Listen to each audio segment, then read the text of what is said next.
Hello my dear students. तो कैसे हैं आप लोग। उम्मीद करता हूं कि आप लोग स्वस्थ होंगे, मस्त होंगे, अपनी पढ़ाई में व्यस्त होंगे। दोस्तों, मैं विनय विश्वकर्मा आपका स्वागत करता हूं आपके अपने चैनल विनय सर स्टडी में। तो दोस्तों, आज का हमारा टॉपिक है क्लास 12 बायोलॉजी का 20 महत्वपूर्ण अति लघुत्तरीय प्रश्न जो हर साल बोर्ड परीक्षा में पूछे जाते हैं। तो दोस्तों, आज के वीडियो में हम 20 सबसे महत्वपूर्ण अति लघुत्तरीय प्रश्नों को पढ़ेंगे, उत्तर सहित, जो हमारे बोर्ड एग्जाम में बार बार पूछे जाते हैं। तो अगर आप वीडियो पर नए हैं तो वीडियो को लाइक कर दीजिए और चैनल पर नए हैं तो सब्सक्राइब कर दीजिए। वीडियो को स्टार्ट करते हैं। देखिए क्वेश्चन हमारा क्या है। पहला क्वेश्चन क्या कह रहा है कि कायिक प्रवर्धन से आप क्या समझते हैं। उपयुक्त 2 उदाहरण दीजिए और उनका नामांकित चित्र भी बनाइए।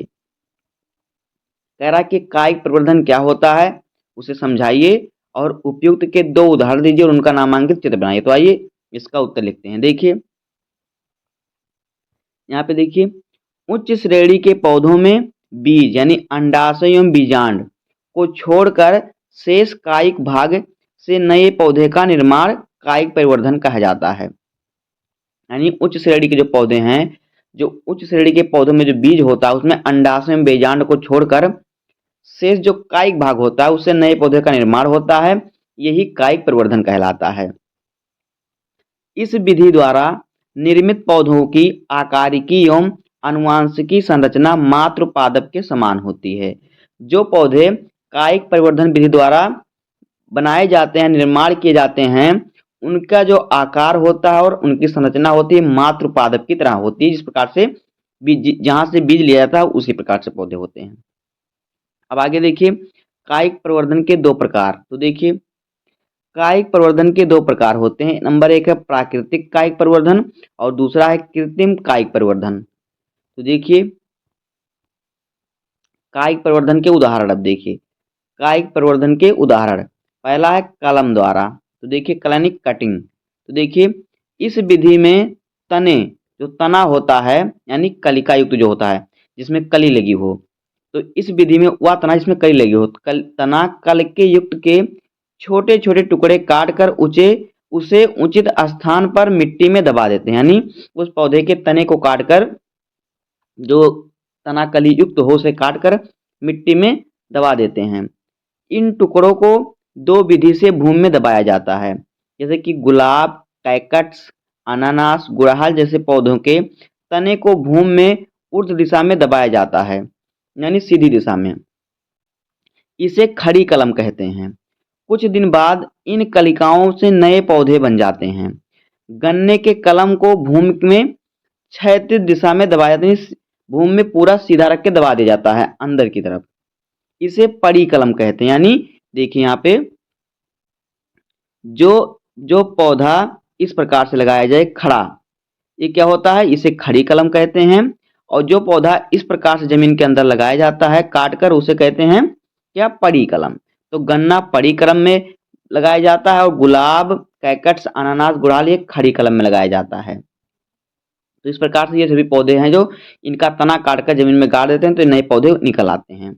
अब यहाँ पे देखिए, ये देखिए ये है कलिकाएं, जब इसे गाड़ देते हैं खड़ी कलम। यहाँ पे देखिए इस प्रकार से गुलाब का पौधा काट के हम तने को लगा सकते हैं जिससे नया पौधा बन जाता है। और ये बी जो है इस प्रकार से गन्ने को लगाया जाता है। अब आगे देखिए बी नंबर है गूठी बांधना। तो देखिए गूठी बांधना, दूसरा उदाहरण क्या है, गूठी बांधना। तो देखिए इस विधि में पौधों की शाखा को छिलकर उस पर खाद युक्त मिट्टी लगाकर टाट लपेट दी जाती है। इस मिट्टी को तब तक नम रखा जाता है जब तक कि इसमें अपस्थानिक जड़ें ना विकसित हो जाएं। फिर इस शाखा को गुटी के पिछले भाग से काटकर मिट्टी में लगा दिया जाता है जिससे नया पौधा विकसित होता है। उदाहरण के लिए अमरूद और संतरा। तो देखिए गुटी लगाना क्या है। गुटी लगाना है, कोई पौधा है, पौधे को हम क्या करते हैं, तने को, पौधे का तना हम देखिए छील लिए, उसका शाखा उसको हम क्या किए, छील दिए। अब देखिए यहाँ पे मान लीजिए ये कोई पौधा बना हुआ है, ये कोई पौधा बना हुआ है। अब हम क्या कर रहे हैं, इसके तने को हम छील दे रहे हैं। अब छिलकर इसमें मिट्टी लगा के लपेट देते हैं किसी चीज से, जैसे पन्नी द्वारा लपेट देते हैं। अब जब इसमें इसमें क्या, इसमें जब शाखा जो उसमें जड़ है, इसमें जब जड़ विकसित हो जाएगी तो इसको यहाँ से काट कर नई मिट्टी में दबा देंगे जिससे नया पौधा बन जाएगा। उदाहरण के लिए अमरूद, संतरा। तो ये दो विधि है कायिक प्रवर्धन के दो उदाहरण। अब देखिए दूसरा नंबर क्वेश्चन। क्वेश्चन नंबर 2 क्या है? परागकोश के परागकण किससे भोजन प्राप्त करते हैं? तो उत्तर देखिए, परागकोश के परागकण टैपीज से भोजन प्राप्त करते हैं। तीसरा नंबर क्वेश्चन देखिए क्या है? तीसरा नंबर क्वेश्चन है मानव के स्त्री जनन तंत्र का नामांकित चित्र बनाइए। तो देखिए उत्तर, मानव स्त्री जनन तंत्र का नामांकित चित्र। देखिए किस प्रकार से आपको चित्र बनाना है सबसे सरल तरीके से। यहाँ पे देखिए, यहाँ पे देखिए ये जो जो फैलोपियन नलिका में आपको ये दिख रहा है गोल सा, ये है अंडाणु। और ये जो होता है ये होता है फंडस।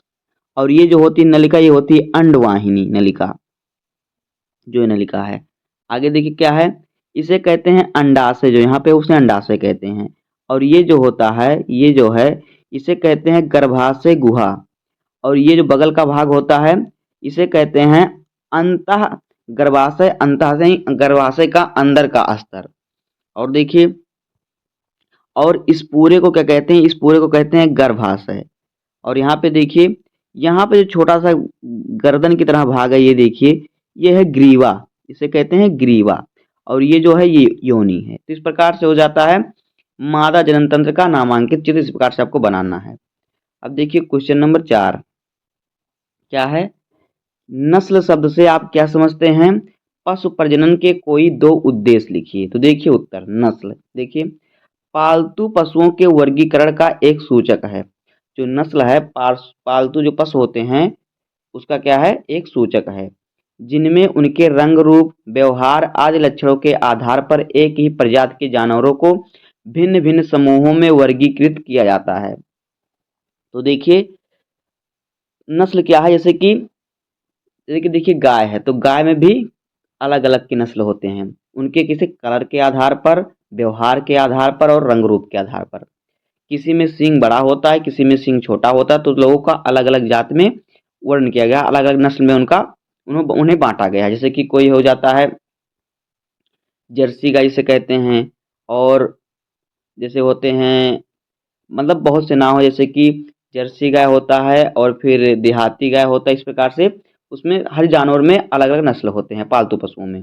आगे देखिए, पशुओं के उत्पादन तथा उनकी अवांछित गुणवत्ता में सुधार की दृष्टि से भिन्न भिन्न वंश एक ही वंश के दो जातियों के मध्य प्रजनन कराया जाता है। तो देखिए पशुओं का अगर अलग उत्पादन कराते हैं हम, तो भिन्न जो दो जाति के पौधे जैसे कि दो जात के पशु, जैसे कि एक जर्सी गाय और एक सीतापुरी गाय। इस प्रकार से जर्सी गाय का हम निषेचन करा देते हैं सीतापुरी बैल से, जिससे अलग वंश का जो होगा गाय उत्पन्न होगी। यही है नस्ल। अब आगे देखिए, अगला क्वेश्चन है क्वेश्चन नंबर 5 क्या है? देखिए ZIFT एवं MTF का पूरा नाम। तो देखिए जिफ्ट का पूरा नाम क्या है?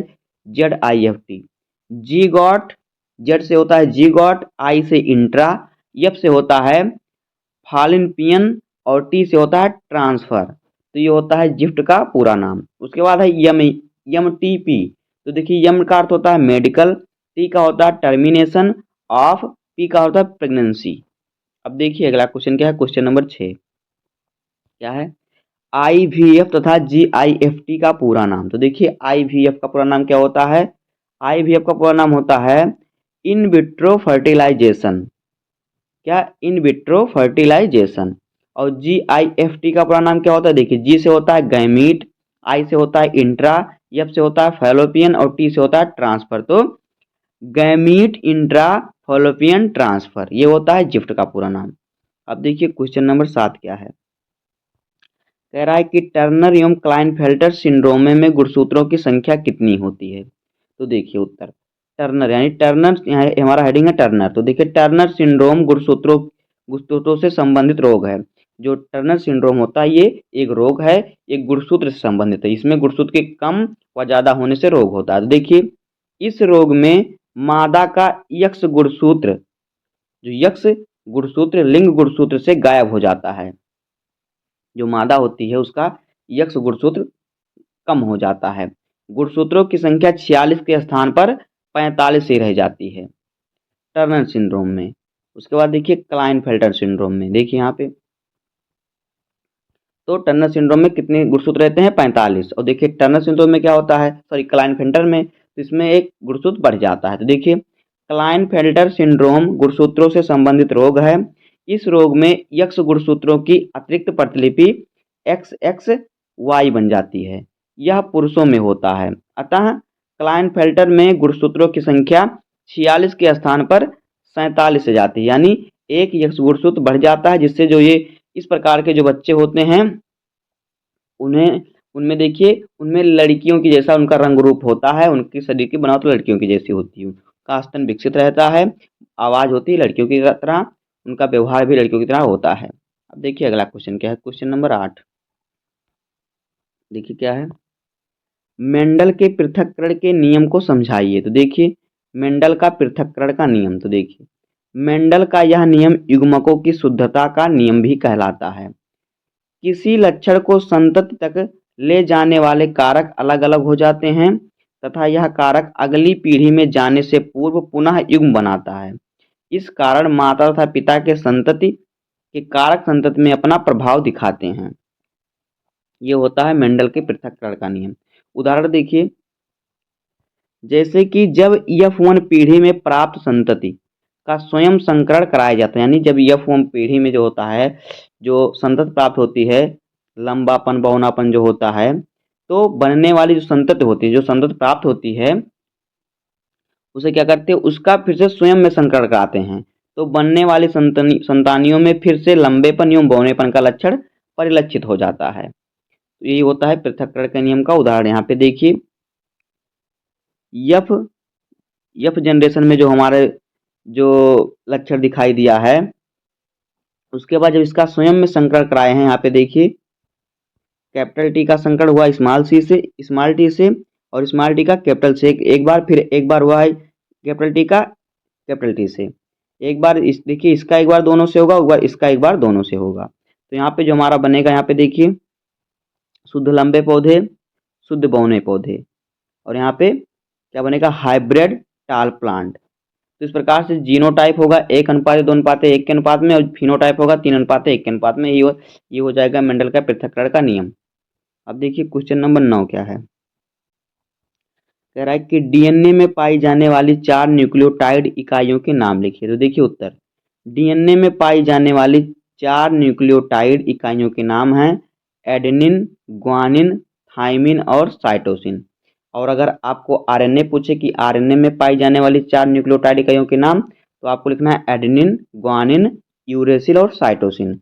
आरएनए में थाइमिन की जगह यूरेसिल पाया जाता है, बस यही अंतर होता है। अब देखिए क्वेश्चन नंबर 10 देखिए क्या है, प्यूरिन और पिरिमिडीन क्षारों में अंतर लिखिए। तो देखिए प्यूरिन क्षार, इस प्रकार के क्षारों में 2 बंध श्रृंखला होती है। एडेनिन तथा ग्वानिन 2 प्रकार का प्यूरिन क्षार होता है। अब देखिए पिरामिडीन क्षार में, इनमें एक ही बंध श्रृंखला होती है। साइटोसिन, थाइमिन तथा यूरेसिल ये 3 पिरामिडीय क्षार होते हैं। अब अगला क्वेश्चन देखिए, क्वेश्चन नंबर 11 क्या है, स्टेनले मिलर ने अपने प्रयोग में किन किन गैसों का उपयोग किया था। तो उत्तर देखिए, स्टेनले मिलर ने अपने प्रयोग में hydrogen H2, ammonia NH3, methane CH4, जल वाष्प यानी जल H2O गैस का उपयोग किया था। 3 चीजों का उपयोग किया था। देखिए क्वेश्चन नंबर 12 क्या है, डार्विन के योगदान का उल्लेख कीजिए। तो देखिए डार्विन या प्राकृतिक चयन का सिद्धांत, तो देखिए डार्विन ने निष्कर्ष निकाला कि जनसंख्या बढ़ने पर पादपों व जंतुओं में संघर्ष होता है। जो जनसंख्या होती है उसको बढ़ने पर पौधे और जंतु में क्या होता है, संघर्ष होता है, तथा प्रकृति द्वारा योग्यतम का चयन होता है। जो उसके प्रकृति के लिए उपयोगी है, योग्य है, उसका चयन होता है, उनकी जनसंख्या बढ़ती है, और जिसकी जो योग्य नहीं होता उसका घटती है। हर्बर्ट स्पेंसर ने इस योग्यतम की उत्तरजीविता कहा। प्राकृतिक चयन द्वारा जातियों का विकास डार्विनवाद का सिद्धांत कहलाता है। जो प्राकृतिक चयन के द्वारा जातियों का विकास होता है वही डार्विनवाद कहलाता है। डार्विन ने सन 1859 में जातियों की उत्पत्ति नामक शोध पत्र निकाला, जिसमें वैज्ञानिक बेलेस भी शामिल थे। इस प्रकार से हो जाएगा डार्विन के योगदान। अब देखिए अगला क्वेश्चन, क्वेश्चन नंबर 13 देखिए क्या है, शारीरिक शोध एवं कार्यकीय रोध। शारीरिक रोध एवं कार्यकीय रोध, तो देखिए क्या है, पहले देखते हैं शारीरिक रोध क्या होता है। तो देखिए बाह्य जीवों के शरीर में रोगाणुओं को घुसने से रोकने में त्वचा की मुख्य भूमिका होती है।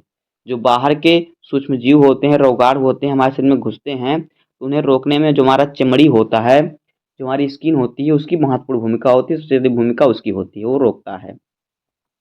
श्वसन जठरांत एवं जनन पथ को ढकने वाली एपिथीलियम की श्लेष्मा झिल्ली भी शरीर में प्रवेश करने वाले रोगाणुओं को रोकती है। ये होता है शारीरिक रोध। अब देखिए कार्यकीय रोध क्या होता है, यहाँ पे देखिए इस प्रकार के रोध शरीर के विभिन्न भागों द्वारा स्रावित रासायनिक पदार्थ सूक्ष्म जीवों को नष्ट कर देते हैं। आमाशय में HCl अम्ल, मुंह में लार एवं आंखों में आंसू आदि सूक्ष्म जीवों को शरीर में प्रवेश करने से रोकते हैं। देखिए कार्यकीय रोध क्या होता है, इस प्रकार के रोध जो शरीर के विभिन्न भागों में स्रावित रासायनिक पदार्थ, जैसे कि जो रासायनिक पदार्थ हमारे शरीर में उस सूक्ष्म जीवों को नष्ट कर देते हैं। जैसे कि हमारे आमाशय में HCl अम्ल है, जिससे वो छोटे रोगाणुओं को नष्ट कर देता है जो हमारे लिए हानिकारक होते हैं। हमारे मुंह में लार होता है, वो भी जो रोगाणु होते हैं उनको नष्ट कर देता है। हमारे आँख में होता है आंसू, आँख में कोई कीड़ा पड़ जाता है सूक्ष्म जीव, तो आंसू में वो मर जाता है, जो आंसू होता है उसमें रहकर वो मर जाता है। तो इस प्रकार से होता है ये कार्यकीय रोध, जो हमारे रोग को हमें बचाते हैं, शरीर को हमारे रोगों से, जीवों से। ये होता है कार्यकीय रोध। अब देखिए 14 नंबर क्वेश्चन क्या है, यहाँ पे देखिए मलेरिया रोग कैसे फैलता है, इसके रोकथाम के उपाय लिखिए। तो देखिए उत्तर, मलेरिया रोग संक्रमित मादा एनोफिलीज मच्छर के द्वारा काटने से फैलता है। किसके द्वारा फैलता है मलेरिया? मादा एनोफिलीज मच्छर। अब देखिए इसके रोकथाम के उपाय।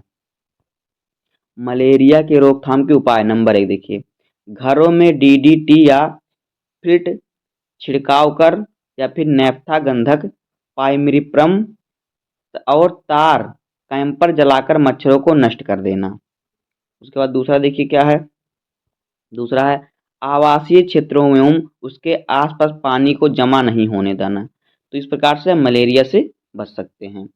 अब देखिए 15 नंबर क्वेश्चन क्या कह रहा है, कह रहा है कि उन सूक्ष्म जीवों के नाम लिखिए जिनमें साइक्लोस्पोरिन ए प्रतिरक्षा निषेधात्मक औषधि तथा स्टैटिन रक्त कोलेस्ट्रॉल लघुकणक कारक को प्राप्त किया जाता है। उत्तर देखिए, साइक्लोस्पोरिन ए प्रतिरक्षा निषेधात्मक औषधि है। कवक ट्राइकोडमी तथा स्टैटिन जो है रक्त कोलेस्ट्रॉल लघुकणक कारक है। मोनास्का परप्यूरस से प्राप्त होता है, ये जो होता है सूक्ष्म जीव। अब देखिए अगला क्वेश्चन क्या है, ये जो होते हैं किससे प्राप्त होते हैं? मोनस्कस परप्यूरस द्वारा। 16 नंबर क्वेश्चन देखिए क्या है, कह रहा है कि समयुग्मजी एलील जोड़ा से आप क्या समझते हैं, उदाहरण दीजिए। तो देखिए समयुग्मजी एलील जोड़ा, देखिए समान रूपी दो जीन एक जोड़ा, दो जीन मतलब एक जोड़ा जो किसी एक लक्षण का प्रतिनिधित्व करते हैं, उन्हें समयुग्मजी कहा जाता है। जैसे पौधे की लंबाई डबल कैपिटल टी शुद्ध लंबे का प्रतिनिधित्व करता है, और शुद्ध बौने का प्रतिनिधित्व कौन करता है? Double capital T, sorry double small T. ये शुद्ध बौने पौधे का प्रतिनिधित्व करता है, दर्शाता है उसे। अब देखिए अगला क्वेश्चन है क्वेश्चन नंबर 17 क्या है, पुनर्योगज डीएनए की उपयोगिता लिखिए। तो उत्तर देखिए, पुनर्योगज डीएनए की उपयोगिता निम्नलिखित है। नंबर 1, वातावरणीय असंतुलन जैसे कि ठंडा, सूखा, ताप, मिट्टी में लवण की अधिकता के प्रति अनुकूलता अथवा अधिक सहिष्णुता प्रदर्शित करने वाले पौधे का निर्माण। ये होता है डीएनए पुनर्योगज की उपयोगिता।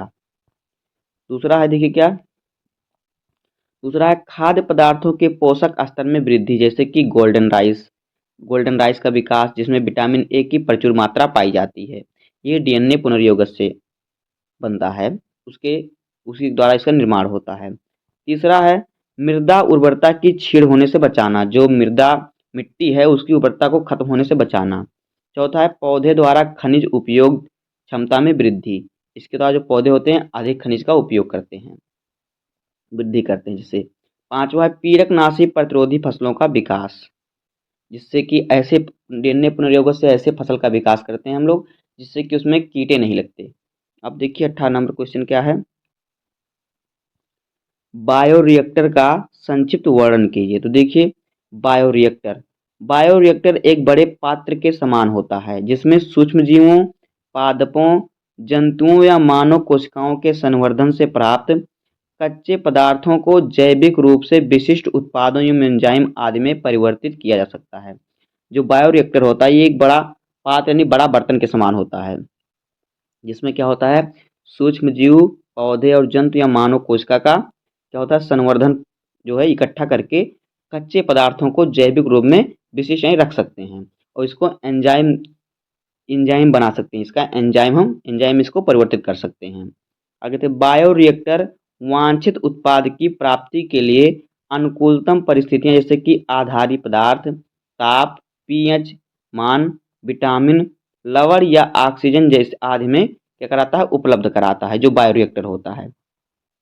आगे देखिए व्यावसायिक दृष्टि से वांछित उत्पाद के अधिक उत्पादन के लिए बायोरिएक्टर का उपयोग किया जाता है। इसके द्वारा 100 से लेकर 1000 लीटर तक संवर्धन का संशोधन किया जा सकता है। एक बार में बायोरिएक्टर में 1000 से 100 से 1000 लीटर तक संवर्धन कर सकते हैं, संवर्धन का संशोधन यानी उसे शुद्ध कर सकते हैं। अब देखिए 19वां क्वेश्चन क्या है, उपयुक्त उदाहरणों के साथ सहोपकारिता की व्याख्या कीजिए। तो देखिए सहोपकारिता, देखिए क्या है, सहोपकारिता यानी सहजीविता वह प्रक्रिया है जिसमें कार्य करने वाले दोनों जातियों को लाभ होता है। उदाहरण के लिए राइजोबियम जीवाणु तथा अन्य सूक्ष्मजीव जो नाइट्रोजन स्थिरीकरण में भाग लेते हैं। वायुमंडलीय नाइट्रोजन को पौधों के लिए उपयोगी पदार्थ नाइट्रेट में परिवर्तित कर देते हैं। इस क्रिया में पौधे सूक्ष्म जीवों को भोजन कार्बोहाइड्रेट प्रदान करते हैं। इसका एक अन्य उदाहरण है लाइकेन का पौधा। यह कवक एवं प्रकाश संश्लेषी शैवाल के सहयोग से बनता है। इसका पौधा जो लाइकेन का पौधा होता है किससे बनता है, कवक एवं प्रकाश संश्लेषण की शैवाल की सहायता से। यही है सहोपकारिता की दूसरे की सहायता द्वारा जो पौधे बनते हैं। अब देखिए क्वेश्चन नंबर 20 क्या है, वन्य जीव का संरक्षण क्यों आवश्यक है। तो देखिए वन्य जीवों का संरक्षण, वन्य में वन्य जीव पारिस्थितिक तंत्र को जैविक घटक होते हैं। जो वन्य जीव का संरक्षण होता है, देखिए यहाँ पे हमारा हेडिंग है, तो वन्य जीव में जो जो होते हैं पारिस्थितिक तंत्र के जैविक घटक होते हैं, यानी जो घर जिंदा है वो जैविक घटक होते हैं, जैविक साधन होते हैं जो जिंदा हैं। ये वन्य में विभिन्न जीवों की संख्या को सीमित रखने में सहायक होते हैं। जैसे कि अगर सांप है तो सांप मेढक को सीमित करेगा, मेढक को खाएगा तो उस प्रकार से मेढक ज़्यादा नहीं बढ़ेंगे, सीमित रहेगी उनकी संख्या। और मोर है तो मोर सांप को खाएगा, इससे सांप की संख्या सीमित रहेगी। तो देखिए यदि इन्हें नष्ट कर दिया जाएगा तो वन में अन्य जीवों की संख्या में अचानक परिवर्तन आ जाएगा, यानी या तो उनकी संख्या अचानक बढ़ जाएगी या अचानक घट जाएगी, जिससे वहाँ पारिस्थितिक तंत्र में असंतुलन की स्थिति आ जाएगी। तो इसलिए वन्य जीव संरक्षण आवश्यक है। तो बस दोस्तों आज के वीडियो में इतना ही। उम्मीद है कि आपको वीडियो पसंद आया होगा। अगर आपको वीडियो पसंद आया तो वीडियो को लाइक कर दीजिए और चैनल पर नए हैं तो सब्सक्राइब कर दीजिए, बेल आइकन को प्रेस कर दीजिए, जिससे कि बोर्ड एग्जाम के हर इंपॉर्टेंट टॉपिक का वीडियो आपको चैनल पर मिलता रहे। तो मिलते हैं किसी नेक्स्ट वीडियो में, तब तक के लिए धन्यवाद। जय हिंद।